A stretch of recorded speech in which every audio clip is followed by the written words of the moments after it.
Before we jump into today's show, I've got a really exciting announcement to make. The autumn cohorts for Start Your Podcast group program are now open. There are 5 dates between September and October, and it's a 6-week program that will get you launched before Christmas. So if podcasting was on your to-do list this year, if you really want to get your podcast up and done by the end of 2023, then come and join me for one of those cohorts and let's make it happen. I have a free masterclass available for you called Understanding the Power of Podcasting. You can go over to donnaeade.com/masterclass, watch the masterclass and get access to that enrollment. I hope to see you in one of the autumn cohorts very soon. That's donnaeade.com/masterclass. Let's get back to the show. Welcome to the Society of Professional Wedding Vendors podcast. My name's Donna and I am your host. And today we are talking about what you do in your business today is what determines what your business looks like tomorrow.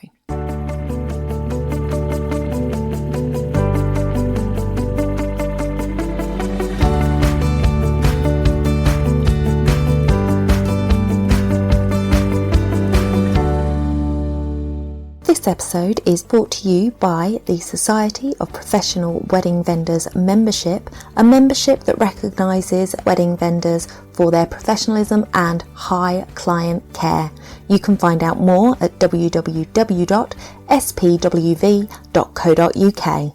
Hi guys, welcome back to the podcast, and again in light of the government announcement on Saturday, I'm sure you are feeling pretty fed up. I know that I have had a few days where I thought, sod it, what's the point? But we have to remember that what we do today in our business is what determines what our business is going to look like 12 months from now. So even if we feel terrible, even if we're feeling defeated, we need to show up and have a positive outlook. So engagement season is on its way, and this is still going to happen. People will still want to be planning their weddings. They'll still want to be getting engaged. Weddings are a happy thing and we all need that right now. So it's probably even going to encourage people to have something to look forward to have something to get excited about. So we need to be there to be excited with them. I wanted to say I have been so impressed with the wedding industry and the way that our forward-facing images have shown such a great joy and happiness. And I really want to praise you for that, because it has been so difficult for so many of you. And to have that presented as an image for the industry has been really amazing to see. I see such positivity and love coming from you guys in your posts, and it makes me so proud to serve this industry. My battle cry for you all is to keep going. But by this, I don't mean bankrupt yourselves. We all have to do what we've got to do to put food on the table. So whether that means going and getting a part-time job, whether it means going and getting a full-time job, whether it means looking to help other people out with their businesses for compensation, whatever it is that you have got to do to keep your family going through this time, you've got to do. Nobody expects anything less.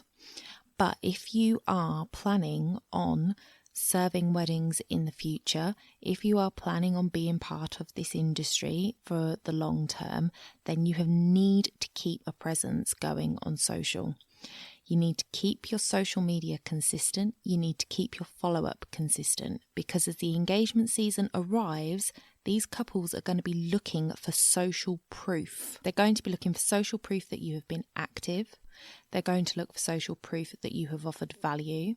They are going to look for social proof that you have offered couples advice in this situation. They are going to look to see that you have sympathised with 2020 couples, that you have shown your beautiful work, and that you have been there and around. If you haven't, how will couples, 1, know that you're still open for business, 2, know who you are, 3, like you, and 4, trust you?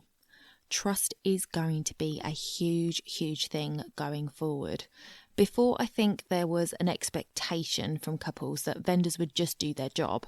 And now they're going to want to know that they can actually trust you. You need to be mixing in your personality in your social media posts so that they can get to know who you are, because they are going to want to feel like you're a friend, because their friends don't let them down, or one would hope their friends don't let them down. And they need to be able to see you as somebody they can connect with on a more personal level. So mix your personality in with your social media posts. Share a little bit of your personal life so that they can see that you're working through this madness with your family, just in the same way that they are working through it with theirs. And it will give them an affinity with you, and that will increase their trust in you. I encourage you to be authentic in what you're putting out there. Be generous with your time and your advice, and be yourself. And remember, what you do today will determine what your business looks like in a year's time. When we are doing our marketing, when we are doing our social media posts, this isn't for instant gratification. This is for what is to come.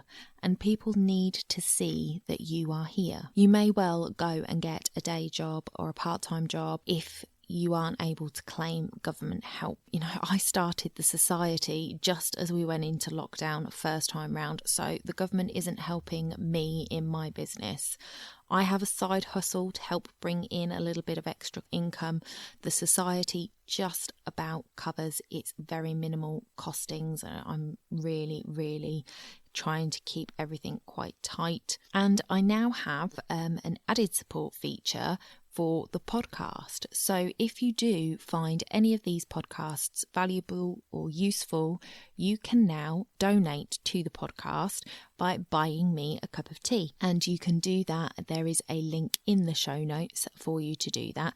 So for the price of a cup of tea, you can just send a thank you for the podcast my way, which would be gratefully received. Do what you've got to do for your family. You know, family comes first at the end of the day. But if you want to stay serving weddings, and if you want to stay in the wedding industry, then my big piece of advice for you this week is to stay consistent. You can use apps to schedule your posts. You do not have to be on social media every day promoting your business.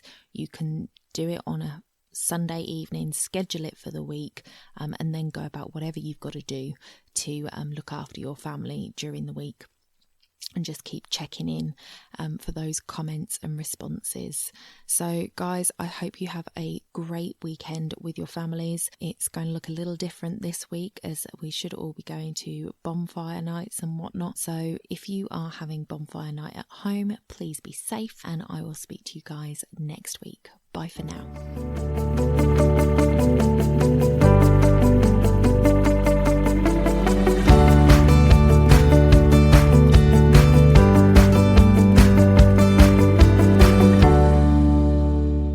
Don't forget to hit those stars and leave a review of the podcast where you listen if you found value in what you heard today. It's a free way you can help the podcast reach more people just like you.